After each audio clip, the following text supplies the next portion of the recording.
just go over a few of these. Reminder, we got a quiz tomorrow on this. So we looked at SciMath, and it showed the steps. One of the things it did show is actually show how we usually do this mentally. We write little times and plus, but we can write it out as well. Now it's very important that you actually write out the steps. Not just say, well, I got an answer, but no one can tell how you do your work. Okay? Very important. Make sure you write out the steps.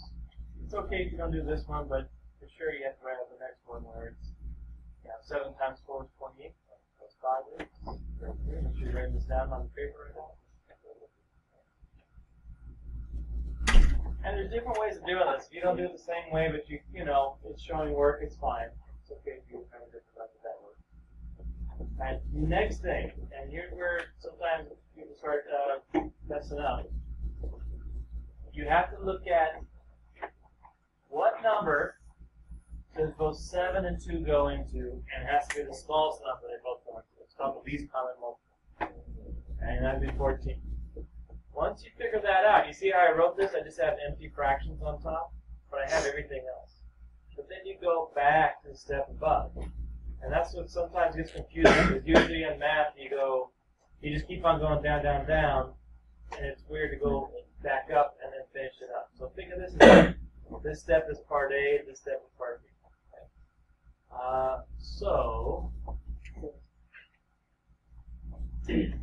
What do we have here? We need to get to 14. How do you get from 7 to 14? Times 2. So I write times 2 top and bottom. It's 2 because that gives us 14. So on top we have 66. On the bottom, how do you get from 2 to 14? Times 7.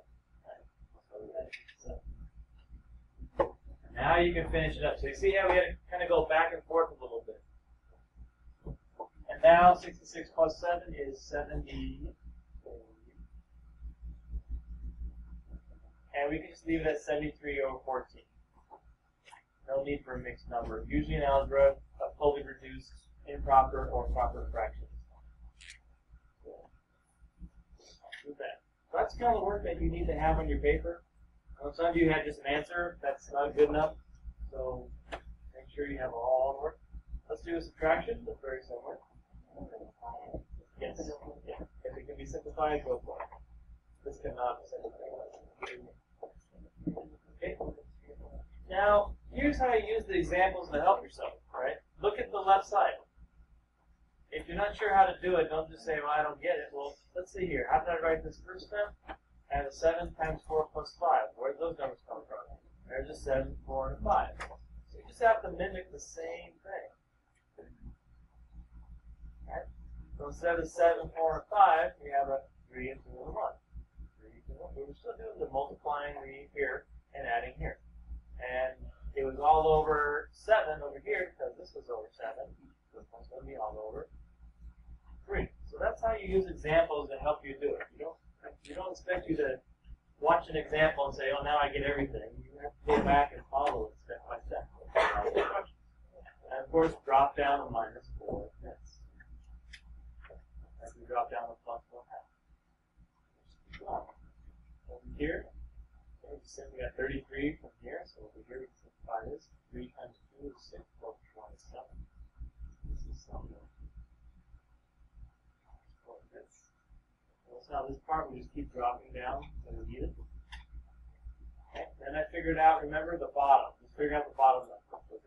So what's the smallest number of those 3 and 5 go into? 15. And write the empty fraction on top. So put them both over 15 with a subtraction sign in the middle. And use more space. I know it's a little cramped there, but use 2 columns if you have to. And now here's where we skip back up. Go back up here. So let's go 3 to 15 multiplied by 5. And then 7 times 5 gets 35. Same thing here. How do you get from 5 to 15? And then same thing on top. 4 times 3 is. And now we subtracted 35 minus 12 is 23. And is that reduced? No. Yes. Is 3 going to both? No. Question? Yeah. I think 12? 20. Negative. So 23, is that reduced?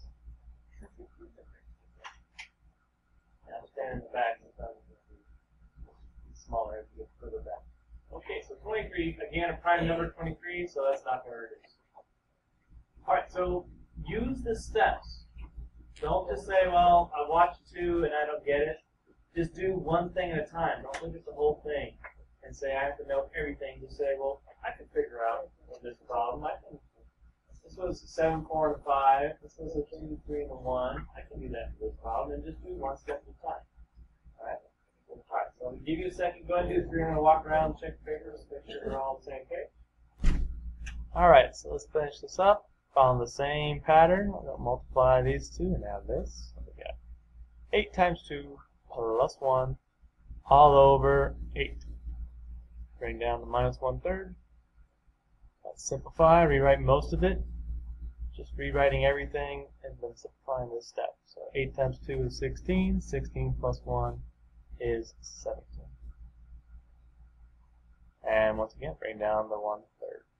Right, now, phase 2, common denominator. What is the smallest number that both of those go into? Now come up to be 24. A lot of the times it's just what the two numbers are multiplied, but not all the time. So how do you get from 8 to 24? Multiply by 3. How do you get from 3 to 24? Multiply by 8.